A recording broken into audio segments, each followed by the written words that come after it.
You've entered a space where silence speaks, and words carry weight. This is Lazy Readers. Timeless stories for curious minds.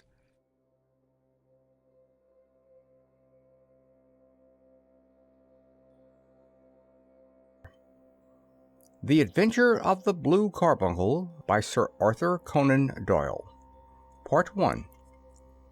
I had called upon my friend Sherlock Holmes upon the second morning after Christmas, with the intention of wishing him the compliments of the season. He was lounging upon the sofa in a purple dressing-gown, a pipe-rack within his reach upon the right, and a pile of crumpled morning papers, evidently newly studied, near at hand. Beside the couch was a wooden chair, and on the angle of the back hung a very seedy and disreputable hard felt hat, much the worse for wear, and cracked in several places. A lens and a forceps lying upon the seat of the chair suggested that the hat had been suspended in this manner for the purpose of examination. "You are engaged," said I. "Perhaps I interrupt you." "Not at all. I am glad to have a friend with whom I can discuss my results. The matter is a perfectly trivial one." He jerked his thumb in the direction of the old hat. "But there are points in connection with it which are not entirely devoid of interest and even of instruction." I seated myself in his armchair and warmed my hands before his crackling fire, for a sharp frost had set in, and the windows were thick with the ice crystals. "I suppose," I remarked, "that, homely as it looks, this thing has some deadly story linked onto it, that it is the clue which will guide you in the solution of some mystery and the punishment of some crime." No crime," said Sherlock Holmes, laughing. "Only one of those whimsical little incidents which will happen when you have 4,000,000 human beings all jostling each other within the space of a few square miles. Amid the action and reaction of so dense a swarm of humanity, every possible combination of events may be expected to take place, and many a little problem will be presented which will be striking and bizarre without being criminal. We have already had experience of such." "So much so," I remarked, "that of the last 6 cases which I have added to my notes, 3 have been entirely free of any legal crime." "Precisely. You allude to my attempt to recover the Irene Adler papers, to the singular case of Miss Mary Sutherland, and to the adventure of the man with the twisted lip. Well, I have no doubt that this small matter will fall into the same innocent category. You know Peterson, the commissionaire?" "Yes." "It is to him that this trophy belongs." "It is his hat?" No, he found it. The owner is unknown. I beg that you will look upon it not as a battered billycock, but as an intellectual problem. And first, as to how it came here. It arrived upon Christmas morning, in company with a good fat goose, which is, I have no doubt, roasting at this moment in front of Peterson's fire. The facts are these. About 4 o'clock on Christmas morning, Peterson, who, as you know, is a very honest fellow, was returning from some small jollification, and was making his way homeward down Tottenham Court Road.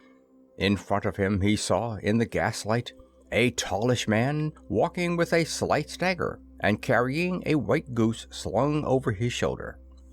As he reached the corner of Goodwich Street, a row broke out between this stranger and a little knot of roughs. One of the latter knocked off the man's hat, on which he raised his stick to defend himself, and, swinging it over his head, smashed the shop window behind him. Peterson had rushed forward to protect the stranger from his assailants, but the man, shocked at having broken the window, and seeing an official-looking person in uniform rushing towards him, dropped his goose, took to his heels, and vanished amid the labyrinth of small streets which lie at the back of Tottenham Court Road. The roughs had also fled at the appearance of Peterson, so that he was left in possession of the field of battle, and also of the spoils of victory in the shape of this battered hat and a most unimpeachable Christmas goose, which surely he restored to their owner. My dear fellow, there lies the problem. It is true that "For Mrs. Henry Baker" was printed upon a small card which was tied to the bird's left leg, and it is also true that the initials H.B. are legible upon the lining of this hat. But as there are some thousands of Bakers and some hundreds of Henry Bakers in this city of ours, it is not easy to restore lost property to any one of them. What then did Peterson do? He brought round both the hat and goose to me on Christmas morning, knowing that even the smallest problems are of interest to me. The goose we retained until this morning, when there were signs that, in spite of the slight frost, it would be well that it should be eaten without unnecessary delay.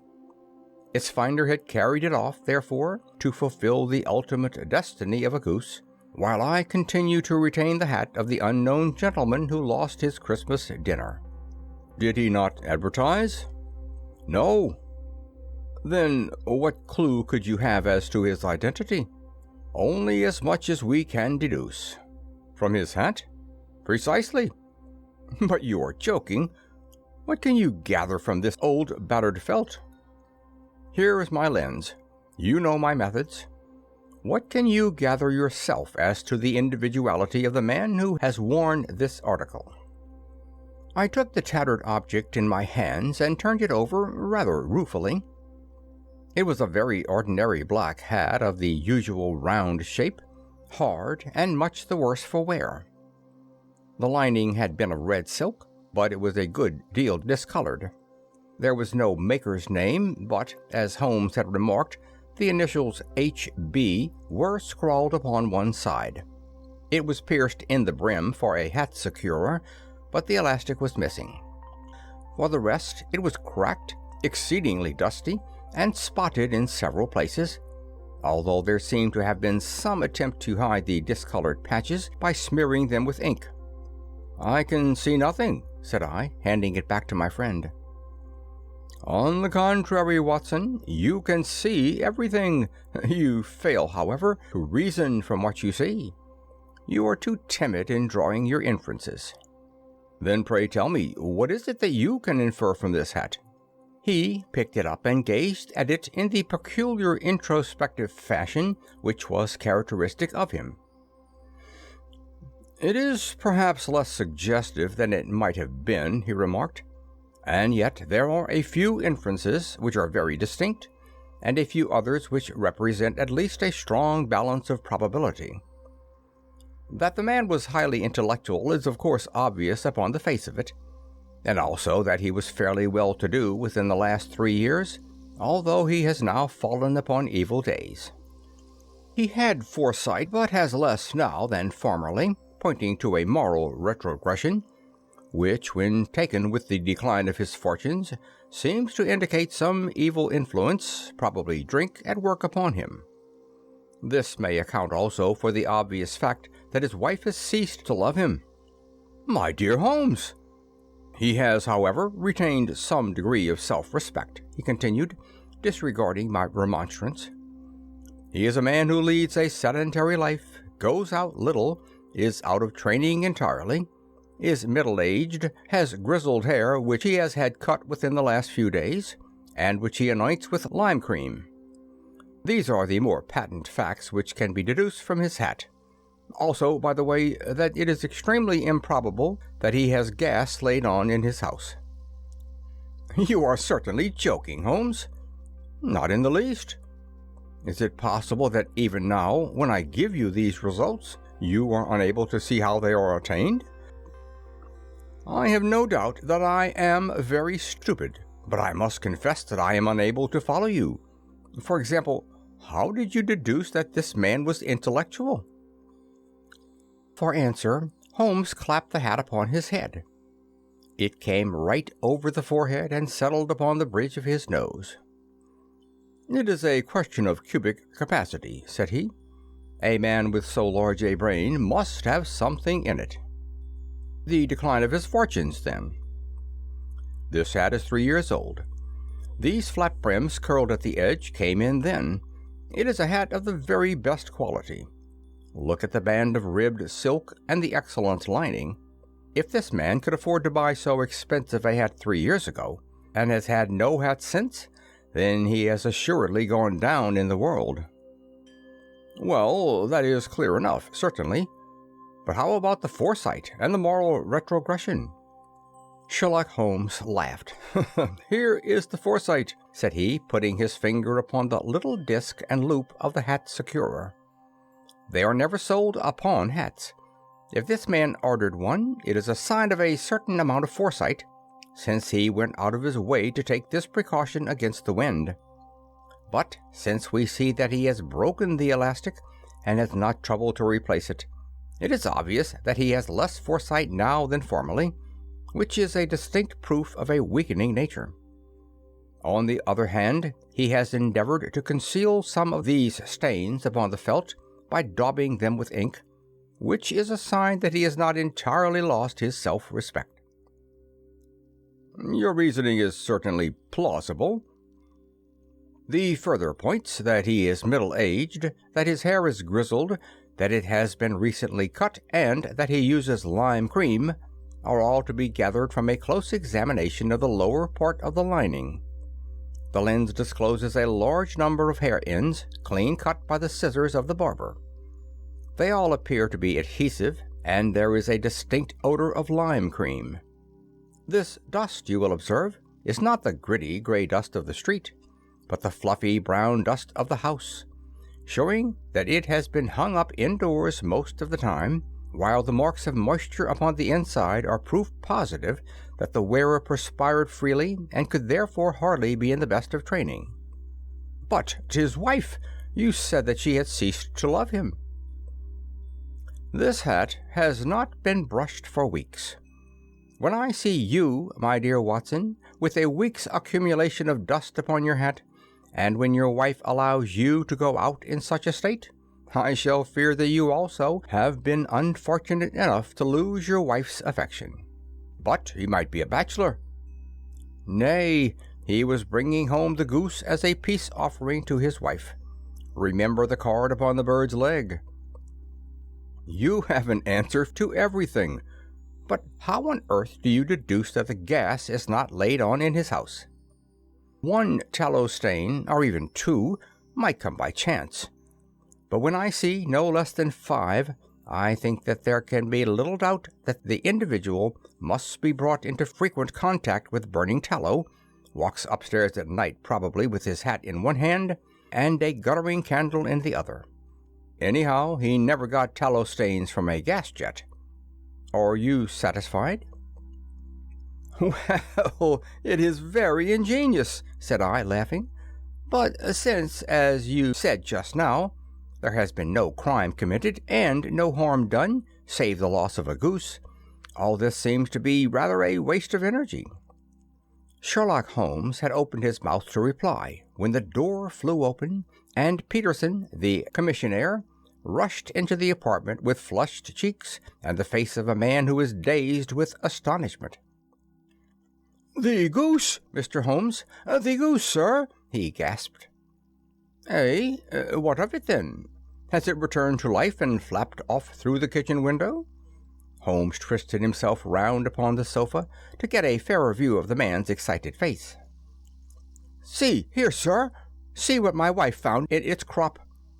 He held out his hand and displayed upon the center of the palm a brilliantly scintillating blue stone, rather smaller than a bean in size, but of such purity and radiance that it twinkled like an electric point in the dark hollow of his hand.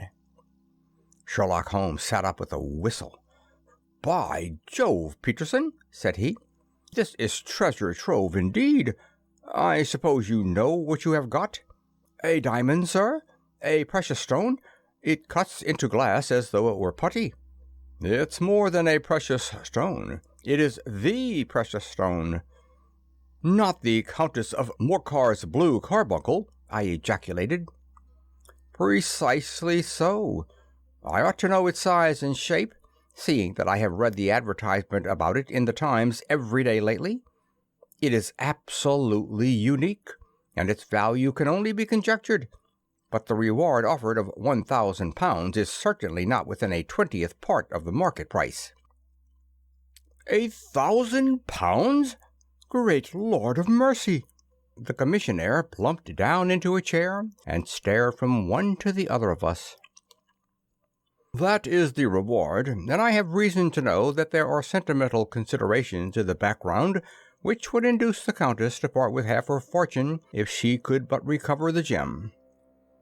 "It was lost, if I remember aright, at the Hotel Cosmopolitan," I remarked. "Precisely so, on December 22nd, just 5 days ago. John Horner, a plumber, was accused of having abstracted it from the lady's jewel case. The evidence against him was so strong that the case has been referred to the Assizes. I have some account of the matter here, I believe."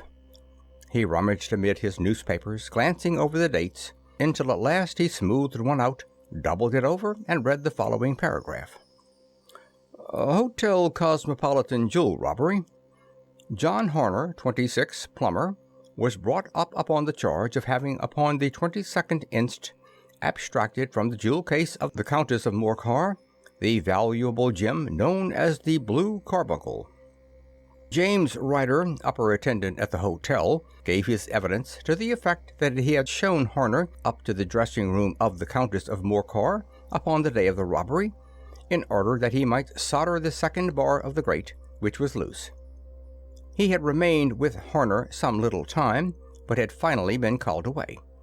On returning, he found that Horner had disappeared, that the bureau had been forced open, and that the small morocco casket in which, as it afterwards transpired, the Countess was accustomed to keep her jewel, was lying empty upon the dressing-table.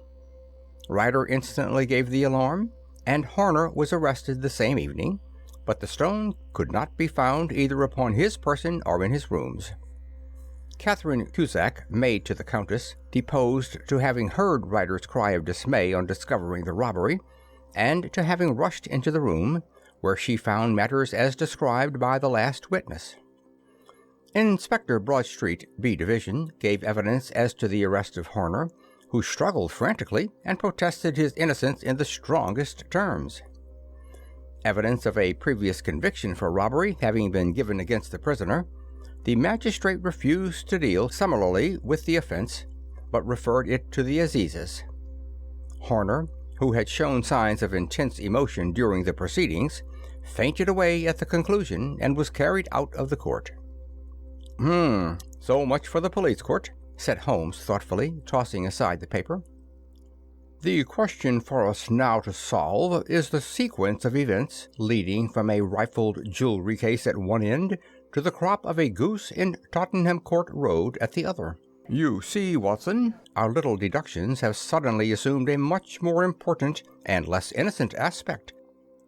Here is the stone. The stone comes from the goose, and the goose came from Mr. Henry Baker, the gentleman with the bad hat, and all the other characteristics with which I have bored you. So now we must set ourselves very seriously to finding this gentleman, and ascertaining what part he has played in this little mystery. To do this, we must try the simplest means first, and these lie undoubtedly in an advertisement in all the evening papers. If this fail, I shall have recourse to other methods." "What will you say?" "Give me a pencil and that slip of paper. Now then, found at the corner of Gougy Street, a goose and a black felt hat. Mr. Henry Baker can have the same by applying at 6:30 this evening at 221B Baker Street. That is clear and concise." "Very, but will he see it?" "Well, he is sure to keep an eye on the papers, since to a poor man the loss was a heavy one. He was clearly so scared by his mischance in breaking the window, and by the approach of Peterson, that he thought of nothing but flight. But since then he must have bitterly regretted the impulse which caused him to drop his bird. Then again, the introduction of his name will cause him to see it, for everyone who knows him will direct his attention to it. Here you are, Peterson. Run down to the advertising agency and have this put in the evening papers." "In which, sir?" "Oh, in the Globe, Star, Pall Mall, St. James Gazette, Evening News, Standard, Echo, and any others that occur to you." "Very well, sir. And this stone?" "Ah, yes, I shall keep the stone. Thank you. And I say, Peterson, Just buy a goose on your way back and leave it here with me, for we must have one to give to this gentleman in place of the one which your family is now devouring." When the commissionaire had gone, Holmes took up the stone and held it against the light. "It's a bonny thing," said he.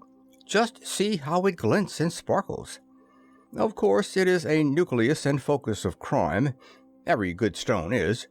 They are the devil's pet baits. In the larger and older jewels, every facet may stand for a bloody deed. This stone is not yet 20 years old. It was found in the banks of the Amoy River in southern China, and is remarkable in having every characteristic of the carbuncle, save that it is blue in shade instead of ruby red. In spite of its youth, it has already a sinister history. There have been 2 murders, a vitriol throwing, a suicide, and several robberies brought about for the sake of this 40-grain weight of crystallized charcoal. Who would think that so pretty a toy would be a purveyor to the gallows and the prison? I'll lock it up in my strong box now and drop a line to the Countess to say that we have it." "Do you think that this man Horner is innocent?" "I cannot tell." "Well, then, do you imagine that this other one, Henry Baker, has anything to do with the matter?" "It is, I think, much more likely that Henry Baker is an absolutely innocent man, who had no idea that the bird which he was carrying was of considerably more value than if it were made of solid gold. That, however, I shall determine by a very simple test if we have an answer to our advertisement." "And you can do nothing until then?" "Nothing. In that case, I shall continue my professional round, but I shall come back in the evening at the hour you have mentioned, for I should like to see the solution to so tangled a business." "Very glad to see you. I dine at 7. There is a woodcock, I believe. By the way, in view of recent occurrences, perhaps I ought to ask Mrs. Hudson to examine its crop." I had been delayed at a case, and it was a little after 6:30 when I found myself in Baker Street once more. As I approached the house, I saw a tall man in a Scotch bonnet with a coat which was buttoned up to his chin, waiting outside in the bright semicircle which was thrown from the fanlight. Just as I arrived, the door was opened, and we were shown up together to Holmes's room. "Mr. Henry Baker, I believe," said he, rising from his armchair, and greeting his visitor with the easy air of geniality which he could so readily assume. "Pray take this chair by the fire, Mr. Baker. It is a cold night, and I observe that your circulation is more adopted for summer than for winter. Ah, Watson, you have come just at the right time. Is that your hat, Mr. Baker?" "Yes, sir, that is undoubtedly my hat."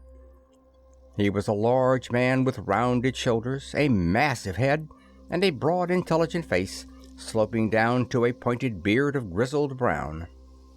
A touch of red in nose and cheeks, with a slight tremor of his extended hand, recalled Holmes's surmise as to his habits.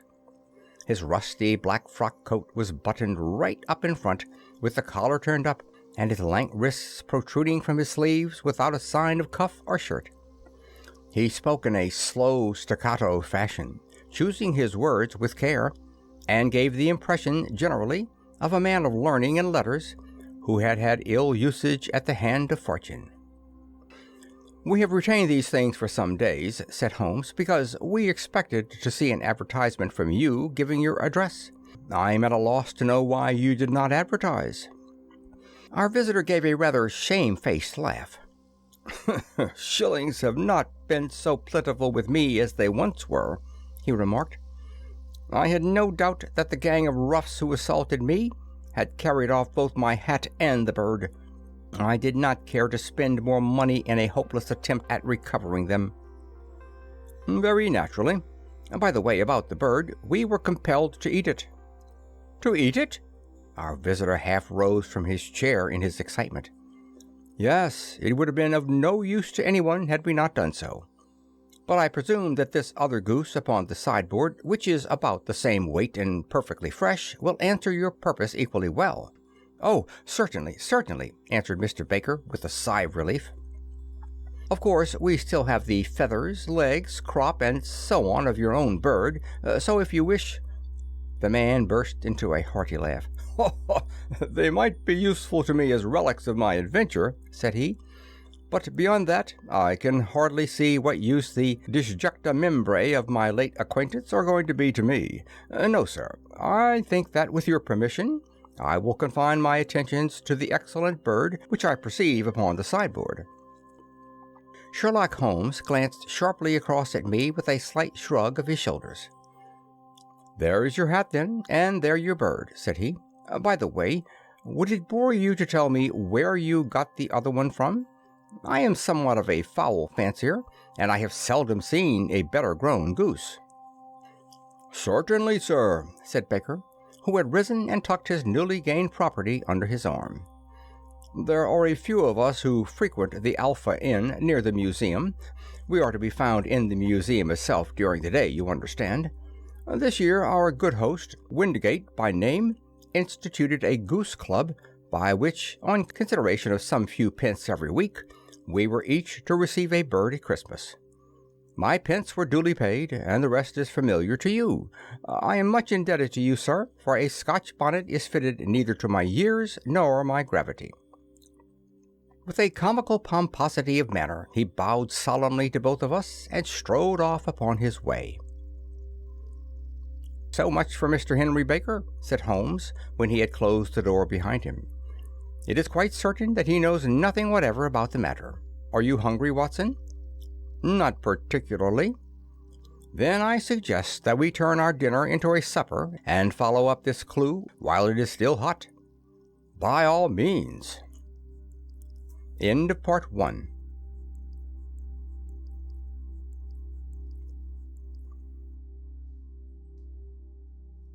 Part 2. It was a bitter night, so we drew on our ulsters and wrapped cravats about our throats. Outside, the stars were shining coldly in a cloudless sky, and the breath of the passers-by blew out into smoke like so many pistol shots.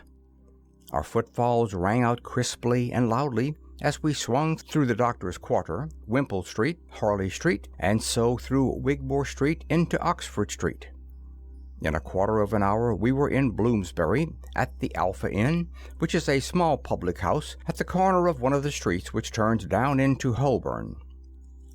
Holmes pushed open the door of the private bar and ordered 2 glasses of beer from the ruddy-faced, white-aproned landlord.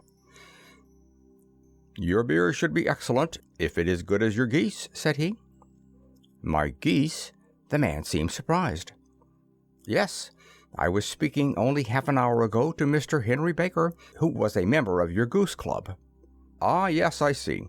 But you see, sir, them's not our geese." "Indeed? Whose, then?" "Well, I got the 2 dozen from a salesman in Covent Garden."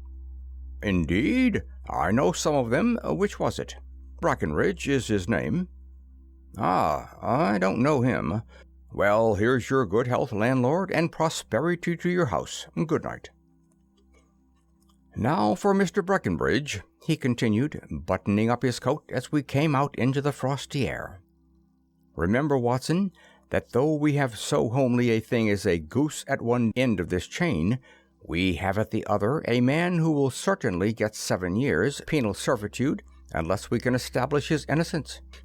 It is possible that our inquiry may but confirm his guilt, but in any case we have a line of investigation which has been missed by the police, and which a singular chance has placed in our hands. Let us follow it out to the bitter end. Face to the south, then, and quick march." We passed across Holborn, down Endell Street, and so through a zigzag of slums to Covent Garden Market. One of the largest stalls bore the name of Breckenridge upon it, and the proprietor, a horsey-looking man, with a sharp face and trim side whiskers, was helping a boy to put up the shutters. "Good evening. It's a cold night," said Holmes. The salesman nodded and shot a questioning glance at my companion. "Sold out of geese, I see," continued Holmes, pointing at the bare slabs of marble. "Let you have 500 tomorrow morning." "That's no good." "Well, there are some on the stall with a gas flare." "Ah, but I was recommended to you." "Who by?" "The landlord of the Alpha."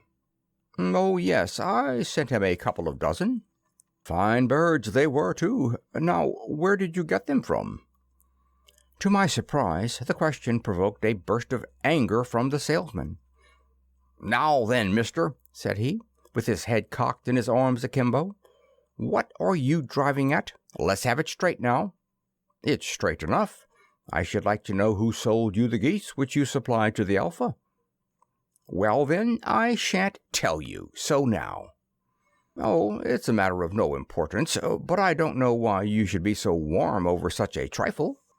"Warm? You'd be as warm, maybe, if you were as pestered as I am. When I pay good money for a good article there should be an end of the business. But it's 'Where are the geese?' and 'Who did you sell the geese to?' and 'What will you take for the geese?' One would think they were the only geese in the world, to hear the fuss that is made over them." "Well, I have no connection with any other people who have been making inquiries," said Holmes carelessly. "If you won't tell us, the bet is off, that is all. But I'm always ready to back my opinion as a matter of fowls, and I have a fiver on it that the bird I ate is country bred." "Well, then, you've lost your fiver, for it's town bred," snapped the salesman. "It's nothing of the kind." "I say it is."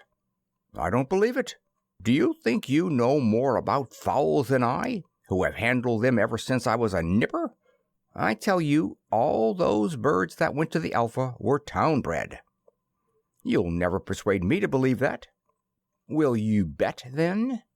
"It's merely taking your money, for I know I am right, but I'll have a sovereign on with you, just to teach you not to be obstinate." The salesman chuckled grimly. "Bring me the books, Bill," said he.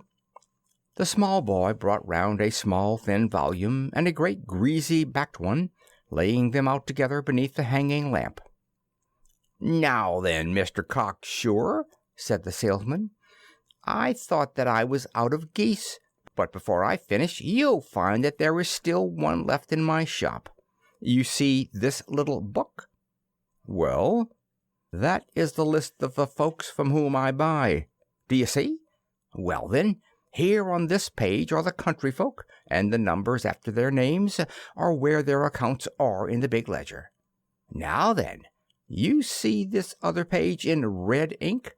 Well, that is a list of my town suppliers. Now, look at that third name. Just read it out to me." "Mrs. Oakshott, 117 Brixton Road, 249, read Holmes. "Quite so. Now turn that up in the ledger." Holmes turned to the page indicated. "Here you are. Mrs. Oakshott, 117 Brixton Road, egg and poultry supplier." "Now then, what's the last entry?" "December 22nd, 24 geese at 7 shillings 6 pence. "Quite so. There you are, and underneath, sold to Mr. Windigate at the Alpha at 12 shillings. What have you to say now?" Sherlock Holmes looked deeply chagrined. He took a sovereign from his pocket and threw it down upon the slab, turning away with the air of a man whose disgust is too deep for words. A few yards off he stopped under a lamp-post and laughed in the hearty, noiseless fashion which was peculiar to him. "When you see a man with whiskers of that cut, and the pink 'un protruding out of his pocket, you can always draw him by a bet," said he. "I dare say that if I had put £100 down in front of him, that man would not have given me such complete information as was drawn from him by the idea that he was doing me on a wager. Well, Watson, we are, I fancy, nearing the end of our quest, and the only point which remains to be determined is whether we should go on to this Mrs. Oakshott tonight, or whether we should reserve it for tomorrow. It is clear from what that surly fellow said that there are others beside ourselves who are anxious about the matter, and I should—" His remarks were suddenly cut short by a loud hubbub which broke out from the stall which we had just left. Turning round, we saw a little rat-faced fellow standing in the center of the circle of yellow light which was thrown by the swinging lamp, while Breckenridge, the salesman, framed in the door of his stall, was shaking his fists fiercely at the cringing figure. "I've had enough of you and your geese," he shouted. "I wish you were all at the devil together. If you come pestering me any more with your silly talk, I'll set the dog at you. You bring Mrs. Oakshott here, and I'll answer her. But what have you got to do with it? Did I buy the geese off you?" "No, but one of them was mine all the same," whined the little man. "Well, then ask Mrs. Oakshott for it." "She told me to ask you." "Well, you can ask the King of Prussia for all I care. I've had enough of it. Get out of this." He rushed fiercely forward, and the inquirer flitted away into the darkness. "Ha! This may save us a visit to Brixton Road," whispered Holmes. "Come with me, and we will see what is to be made of this fellow." Striding through the scattered knots of people who lounged round the flaring stalls, my companion speedily overtook the little man and touched him upon the shoulder. He sprang round, and I could see in the gaslight that every vestige of color had been driven from his face. "Who are you, then? What do you want?" he asked in a quavering voice. "You will excuse me," said Holmes blandly, "but I could not help overhearing the questions which you put to the salesman just now. I think that I could be of assistance to you." "You? Who are you? How could you know anything about the matter?" "My name is Sherlock Holmes. It is my business to know what other people don't know." "But you can know nothing of this?" "Excuse me, I know everything of it. You are endeavoring to trace some geese which were sold by Mrs. Oakshott of Brixton Road to a salesman named Breckenridge, by him in turn to Mr. Windgate of the Alpha, and by him to his club, of which Mr. Henry Baker is a member." "Oh, sir, you are the very man whom I have longed to meet!" cried the little fellow with outstretched hands and quivering fingers. "I can hardly explain to you how interested I am in this matter." Sherlock Holmes hailed a four-wheeler which was passing. "In that case, we had better discuss it in a cozy room rather than in this wind-swept market-place," said he. "But pray tell me, before we go farther, who is it that I have the pleasure of assisting?" The man hesitated for an instant. "My name is John Robinson," he answered with a sidelong glance. "No, the real name," said Holmes sweetly. "It is always awkward doing business with an alias." A flush sprang to the white cheeks of the stranger. "Well, then," said he, "my real name is James Ryder." "Precisely so. Head attendant at the Hotel Cosmopolitan. Pray step into the cab, and I shall soon be able to tell you everything which you would wish to know." The little man stood glancing from one to the other of us with half-frightened, half-hopeful eyes, as one who is not sure whether he is on the verge of a windfall or of a catastrophe. Then he stepped into the cab, and in half an hour we were back in the sitting-room at Baker Street. Nothing had been said during our drive, but the high, thin breathing of our new companion and the clasping and unclaspings of his hands spoke of the nervous tension within him. "Here we are," said Holmes cheerily as we filed into the room. "The fire looks very seasonable in this weather. You look cold, Mr. Ryder. Pray take the basket chair. I will just put on my slippers before we settle this little matter of yours. Now then, you want to know what became of those geese?" "Yes, sir." "Or rather, I fancy, of that goose. It was one bird, I imagine, in which you were interested, white, with a black bar across the tail?" Ryder quivered with emotion. "Oh, sir," he cried, "can you tell me where it went to?" "It came here." "Here?" "Yes, and a most remarkable bird it proved. I don't wonder that you should take an interest in it. It laid an egg after it was dead, the bonniest, brightest little blue egg that ever was seen. I have it here in my museum." Our visitor staggered to his feet and clutched the mantelpiece with his right hand. Holmes unlocked his strong box and held up the Blue Carbuncle, which shone out like a star with a cold, brilliant, many-pointed radiance. Ryder stood glaring with a drawn face, uncertain whether to claim or to disown it. "The game's up, Ryder," said Holmes quietly. "Hold up, man, or you'll be into the fire. Give him an arm back into his chair, Watson. He's not got blood enough to go in for felony with impunity. Give him a dash of brandy. So, now he looks a little more human. What a shrimp it is, to be sure."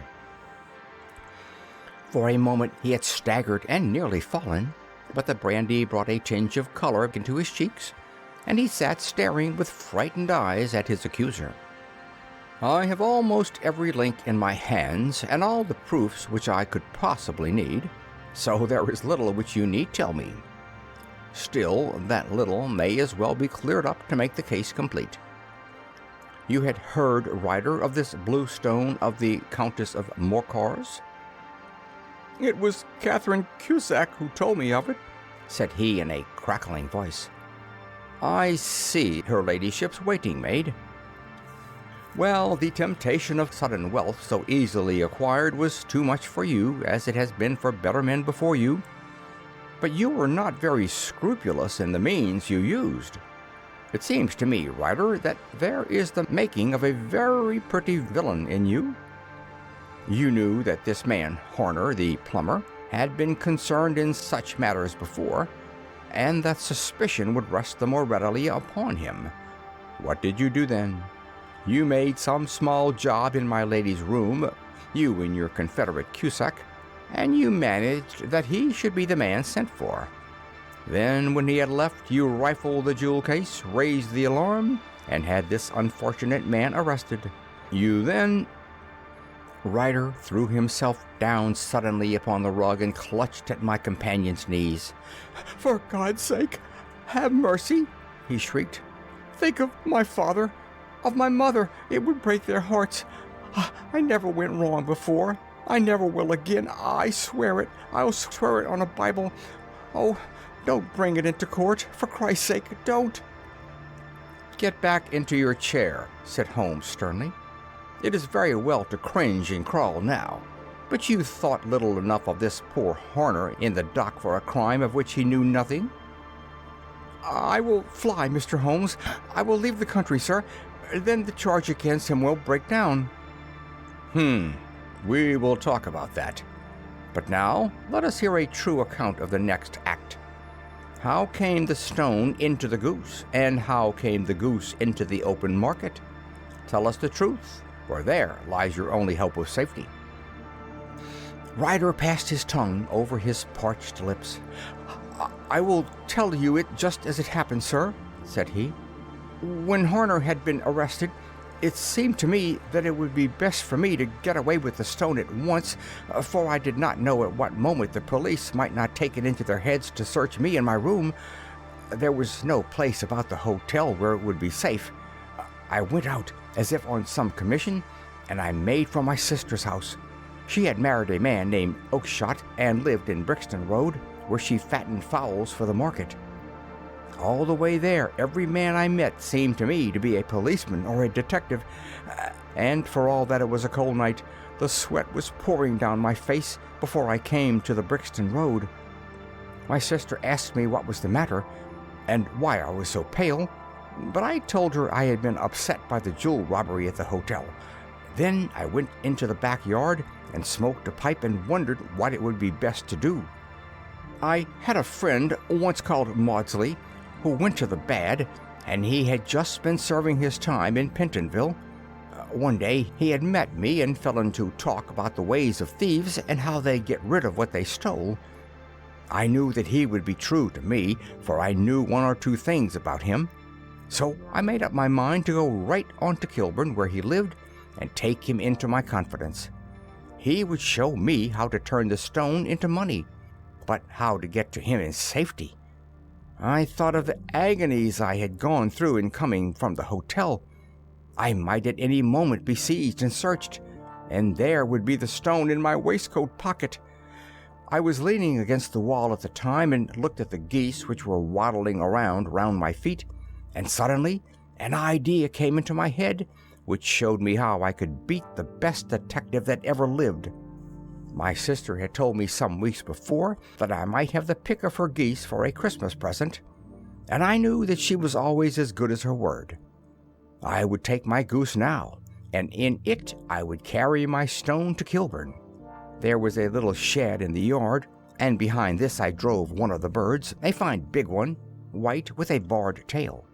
I caught it, and prying its bill open, I thrust the stone down its throat as far as my finger could reach. The bird gave a gulp, and I felt the stone pass along its gullet and down into its crop.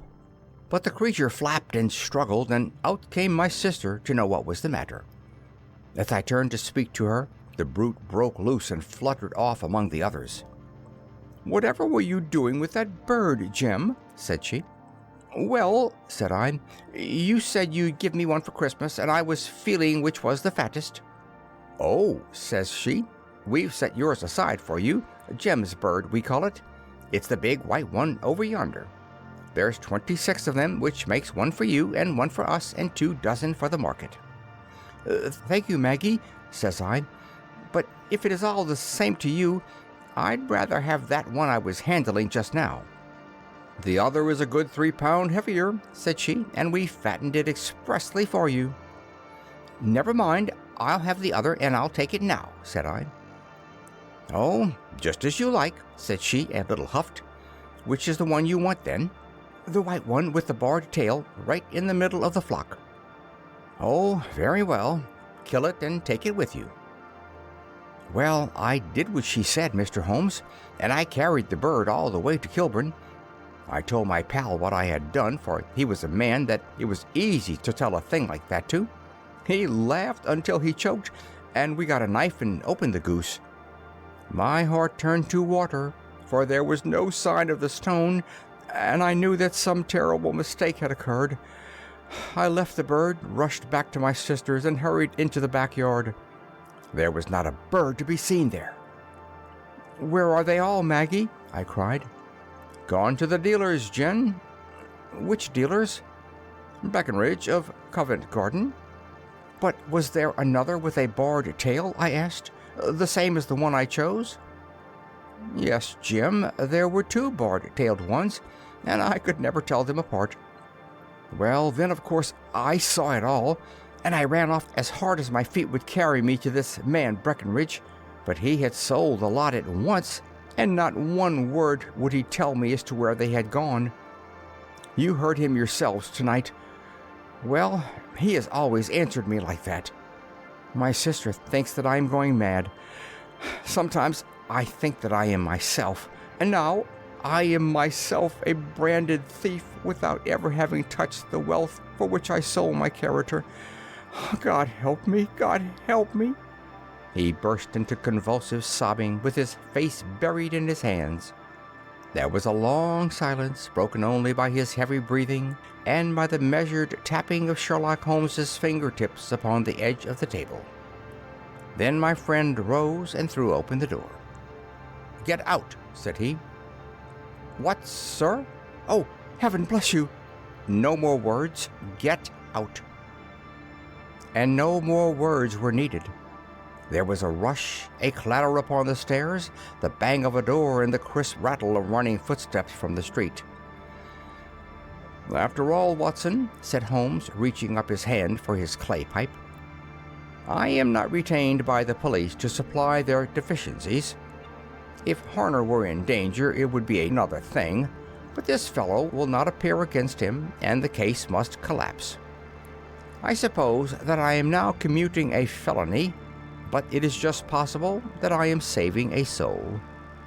This fellow will not go wrong again. He is too terribly frightened.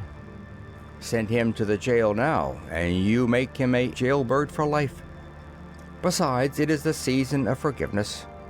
Chance has put in our way a most singular and whimsical problem, and its solution is its own reward. If you will have the goodness to touch the bell, Doctor, we will begin another investigation, in which also a bird will be the chief feature." End of Part 2. End of The Adventure of the Blue Carbuncle by Sir Arthur Conan Doyle.